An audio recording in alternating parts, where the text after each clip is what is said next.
Hi, I'm back and I quit Spotify. Saying it like that feels like I'm announcing a breakup. It's not amicable, just so we're all aware. Anyway.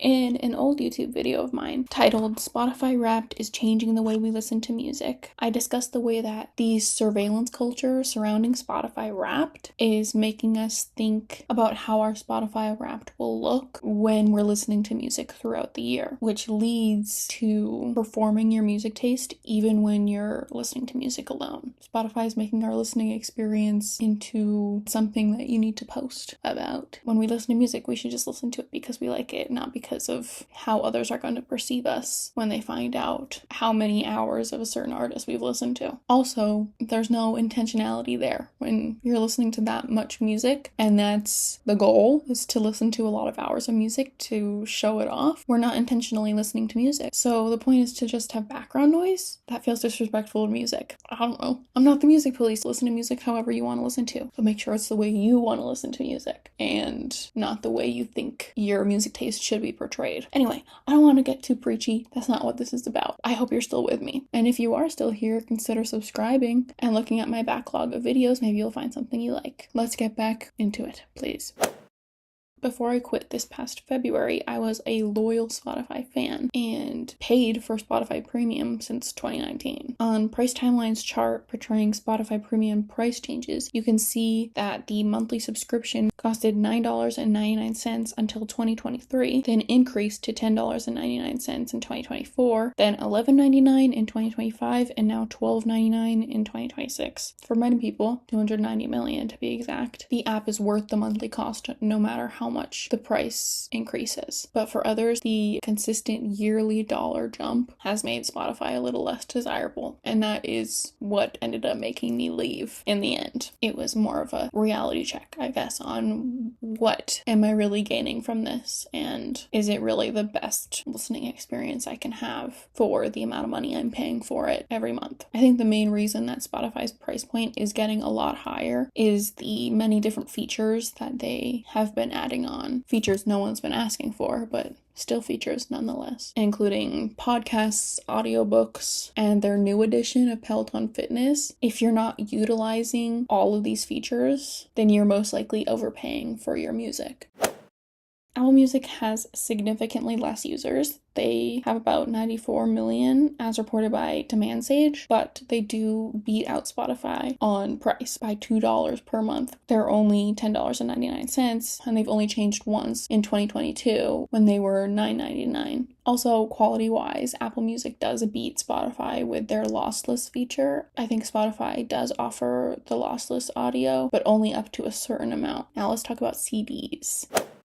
In 2025, there were a lot of videos and there was a lot of talk about how CDs are coming back, but CDs never really left. Before 2025, pop artists still did sell their CDs on their websites every time they had a single, every time they had an album come out, still something that people bought and artists sold. So they never really did go anywhere. So what's with this revival? I'll list a bunch of videos down below who do a really good job about talking about where this CD revival is coming from and the benefits of CDs. There was a boom in Gen Z buying vinyls, even if it was more for decoration than for listening. But still, that does mean something because when you buy a vinyl, you have the physical music to display and to hold and to listen to. So that's obviously one of the differences between having a CD or a record rather than paying monthly for a service where you don't actually own any of the music. Between the YouTubers, Audio Architects, and Skylab's Audio, it is agreed that when MP3 players came out, nobody seemed to care about their worst quality because of an MP3 player's portability and how every piece of music that you owned could be uploaded right onto that tiny device. This was definitely the preferred method for music listening. Now, CDs versus streaming kind of holds the same candle to CDs versus MP3s, but with a lot more nuance. There's been a lot of discourse between CDs and streaming, especially about the sound quality between the two. I am not even going to get into sound quality discourse here because there are so many articles and videos already discussing it in a way that I couldn't say better myself. The obvious reason why streaming is preferred is because of its convenience, obviously. You can't beat the convenience of your phone and having any song you'd ever want to listen to be there without you having to pay for it or do anything to get it other than search it into the search bar. So easy, so convenient. And I'm not saying anyone wants to give that up completely. Nobody wants to give that up completely. Even with this whole analog trend, all the music you ever want to listen to is at your fingertips. This being similar to MP3 players, but with the key distinction that the music you listen to on streaming is not yours. With an MP3 player, you still have to buy the music and upload it to your MP3. When you stream music, you don't own that music. That's not your music. It can be pulled off that streaming service and you will never be able to hear it again. That's a little dramatic, but you don't own that music. If you don't have a physical copy of it, if you don't have something downloaded on your computer and you're just relying on Spotify or Apple Music to hold it there for you, it could leave at any moment and you won't be able to listen to it anymore. Discovering bands is much easier using streaming platforms rather than sorting through bins of CDs. Spotify specifically has been praised for its algorithms, which helps to show listeners other music that's similar to the music that they're listening to. Another positive of streaming is seemingly the cost, but is it really cheaper? Is it? You get all the music you could ever want for $12.99 a month. That sounds good. With one small thing, like I said before, you don't own any of the music you listen to. With CDs, you only pay one time. It is true that when you buy a CD, you only get the album, and a brand new pop CD could run you back just as much, if not more, than 1 month of a streaming service. The difference is when you buy a CD, you own the music no matter what. When you pay for a streaming service, you are renting out the music, which serves as a problem for a couple of reasons. One reason being that some songs are no longer available on streaming services, or some artists just pull their music altogether. Spotify in particular is known to have terrible compensation for the artists on their platform, causing artists like Garth Brooks and Joanna Newsom to take their music off the platform. In 2015, Joanna Newsom said that Spotify is like a villainous cabal of major labels. The business is built from the ground up as a way to circumvent the idea of paying their artists. For reference, according to the article titled Spotify or Apple Music, which is best for you in 2025 by Free Your Music, Spotify pays artists between $0.003 and $0.005.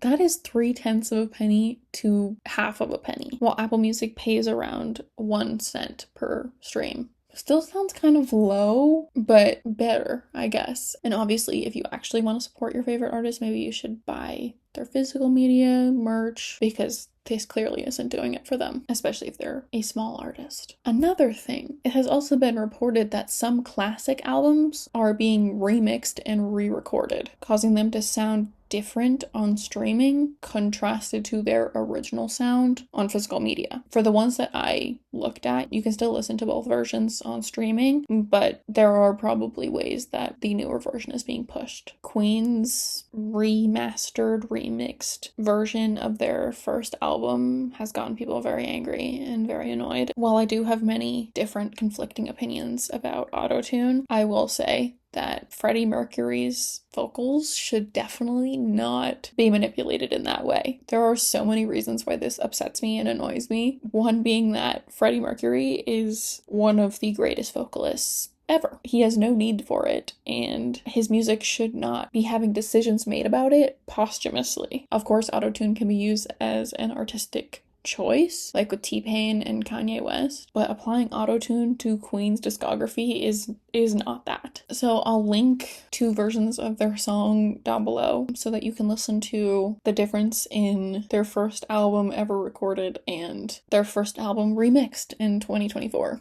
There's also beat correction used. There's a clear difference, and one of them sounds extremely mechanical. And when music sounds like that, it doesn't sound like music. It doesn't. There needs to be that human element, that human error. If there's beat correction used on every single beat and every single instrument, and Freddie Mercury's voice is auto-tuned to be absolutely perfect meaning hitting the notes and sustaining the notes the whole time that he's singing it, it just doesn't sound like Queen and it doesn't sound like music. If that's how Queen sounded now, would they be as popular? Maybe not. Maybe not. Because Queen being Queen is more impressive and more enjoyable than Queen being auto-tuned Queen. I don't know if any of this is making sense. What I'm trying to say is there needs to be that human element, even if you are superhuman with superhuman vocals like Freddie Mercury. He's a human. His voice doesn't sustain the same note when he's singing a long note. It wavers, it cracks even. That's what makes it good. He's an impressive human, but he's still a human. And in the article titled Why We Shouldn't Fix Freddie Mercury from Vintage Digital, they write that this isn't remastering, this is erasing. Beautifully said, because remastering is more so making the audio quality better, taking back frequencies that might have been lost, rather than putting Freddie Mercury's voice through a pitch corrector and spitting it back out to make him sound like an alien. And I don't like it.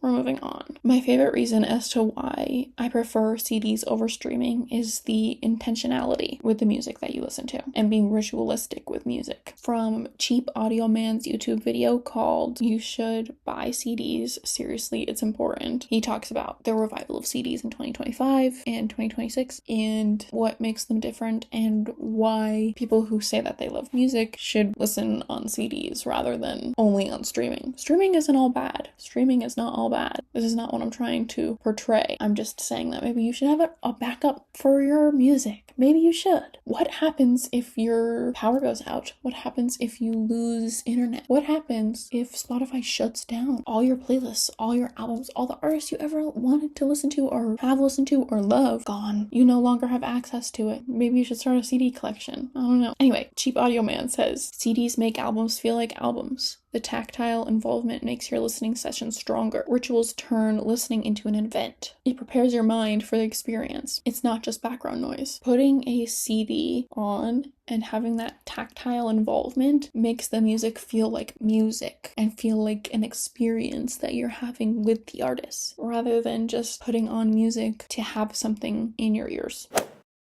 I think we're losing the thread. Music shouldn't not be passive. Of course, you can have your passive music listening sessions where you're cleaning the house or doing something else and having music on in the background. I'm not saying don't do that. I'm saying more often than not, we should actively listen to the music we love and give the songs we love that sort of attention and intention that was put into it. There's so much love put into making music, and I think there should be that much love put into listening to music. And I believe people when they say they love music when they're listening to it 24 hours a day. Yeah, of course you love music. That's all that's in your ears. But it's definitely not as much love as listening to an hour of music and just doing that. Just taking an hour out of your day and actively listening to that hour of music and putting your all into consuming it and understanding it. Anyway, listen however you want to listen. The moral of my story is that quitting Spotify made me realize how passively I was listening to music. I put it on the car and I put it on when I'm walking. I put it on when I'm cleaning just to have it. Even if I'm singing along and even if I feel like I'm truly listening to it, I don't think I was giving it as much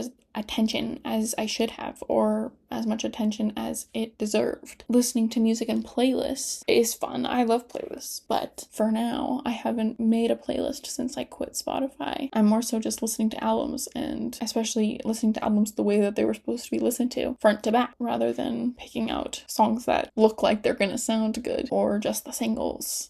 I feel like the reason why there's so many TikTok songs and one-hit wonders out there now is because we don't put the care into finding the song. The song comes to us. We like the song, we listen to the song, and then what? We move on to the next song that comes to us. That's also passive. Even if we actively like the song, it's passive in the way that we are finding the song. This reminds me of the analog trend, obviously, because it's comparing physical media and virtual media, but there should be friction sometimes. In life, there should be friction. And our world now is trying to make our life as frictionless as possible. But having friction is what makes something worth it, you know? The act of finding a song or an album or an artist that I like might take a long time because I'm searching through things that I might not fully like or might not fully connect with me until I find something that I really like, and then I'm rewarded by having this song and album and artist that I truly love. TikTok and Spotify